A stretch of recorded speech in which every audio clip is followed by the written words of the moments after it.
Hello everyone, and thank you for joining us today for our 5th lockdown podcast in our colour astrology series featuring Bud Green, the birth colour of May. Now, unfortunately, we're unable to reach the studio to film our demonstrations this month and give you a visual explanation due to the lockdown restrictions. So we've had to improvise. So let's just introduce ourselves. I am Laura, the IT part of our flowery duo. And I'm Debbie, the floristry side of our duo. We're really missing our beautiful flowers and hope we'll be back in our studio very soon, showing you ideas and designs that you can create for yourselves. So despite it being verbal only, hopefully this will inspire you to have a go at making this. It's a very natural and rustic arrangement and something you could possibly do with the children. Good idea. It must be difficult to keep them occupied. This sounds like fun. So let's get started. So the last design in our colour astrology series for May explores simple vase arrangements. We're going to discuss making a woodland styled moss nest arrangement. Now, I'm sure you'll agree, Debbie, during these really difficult times where flowers are not so easy to source, this could be made using a variety of green foliage from your garden. That's a really good idea, Laura. It's a perfect arrangement to create during lockdown because it's eco-friendly as all the container elements can actually be reused. We always try to be as eco-friendly and sustainable as possible. So what are the container elements that you've mentioned? Well, quite simply, Laura, you need chicken wire and a plastic bowl. So something perhaps like a bulb bowl. It needs to be relatively shallow but not too wide, as it will determine the size of your finished design. It must be watertight. You'll also require your usual floristry toolkit along with some real wire and some wire cutters. Sounds interesting. What fresh materials are we going to be using? So you need some hellebore winter bells, some fresh moss, Philosophy green bell, spray rose wild eclair, some green hypericum and natural birch. That's a lovely mix of texture and green shades, perfect for a woodland feel. Where could this arrangement be used? There are multiple uses for this design, really. Green tones help promote healing, so it would be perfectly placed in a therapist's waiting room. The woodland styling encompasses the rustic simplicity of moss, twigs and shades of green to rejuvenate the spirit and open the heart. So really then, Debs, it would make a perfect gift to someone, especially in these difficult times. It would also suit a rustic wedding for a centrepiece and an outdoor party if the sun is still shining then. Yeah, it certainly would. You could easily prepare the container in advance. So if you were using this design as a table centre for a wedding, you could prepare the required quantity of nests before and then add the flowers a couple of days before the event.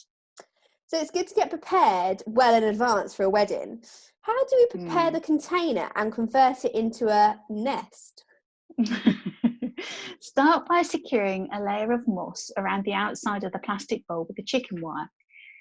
You actually might require wire cutters to trim the chicken wire to the length and size required. And I'd probably suggest laying the bowl onto the chicken wire first to gauge the size that you need. So how do you secure the ends of the chicken wire once the moss is in position? So use some real wire to almost stitch the open ends of the chicken wire at the ends, but don't cut the real wire off. Start threading the ends of small pieces of the natural birch through the chicken wire and bind them around the moss, creating that kind of nest effect. And then use your real wire that you haven't cut off to secure in place. Assume you make the nest as full as you like by adding more birch. Where would you store these if making them in advance? So I'd probably store them somewhere cool and dark. The moss is natural, so it will actually discolour and go dry after a while. If you want to keep the moss looking nice and fresh and vibrant and green for a longer period, I'd suggest using a preserved moss, like a reindeer moss really. We have a huge assortment of coloured and preserved moss on the site. So could choose the one that fits your colour scheme or your style if you wanted to alter the green colour scheme. But as this is our May colour astrology, let's stay with the bud green and not get sidetracked. Now we have the container prepared, what do we do next? Next, we take a piece of the remaining chicken wire and manipulate it to fit the inside of the bowl. Once you're happy that it is secure and you'll actually be able to pass stems through it, you can fill the plastic bowl with water. Excuse me, and we're ready to start placing the flowers and foliage. Make sure you don't crush the chicken wire too tightly, because if you can't thread the stems through the actual sections of chicken wire, then it's not worth putting it in there. Does that make sense? Absolutely. So what do you start with, Debbie? In previous designs, we've used the Thalaspi green belt as almost a frame for the rest of the flowers. Is this the case in this design? It is, Laura.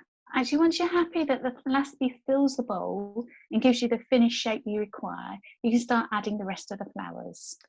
Is there any firm rule about placement of the flowers? It appears to be quite a freestyled design, so do the usual rules apply? I'd still try and maintain some visual weight, so use the hellebores at a lower level. They have such a beautiful arching appearance. They lend themselves really to gently cascade over the lower edge of the nest. The spray rose is going to be your focal flower, so they need to be fairly central, so the eye captures them at first glance. Sounding very poetic today, Debbie. That leaves us with the hypericum. So where would you recommend placing these?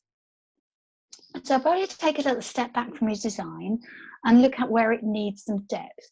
You can use the hypericum to create recession and to fill in any gaps that you have. Well, that's our finished design, everyone. So how far in advance could you make this up, and where would you store it once you've completed it? So you could make it up a couple of days before an event, but if you're giving it as a gift, I'd probably suggest leaving it as late as possible before delivery, so the recipient has the maximum shelf life. Keep it well watered and store it in a cool, dark environment, not below 4 degrees Celsius.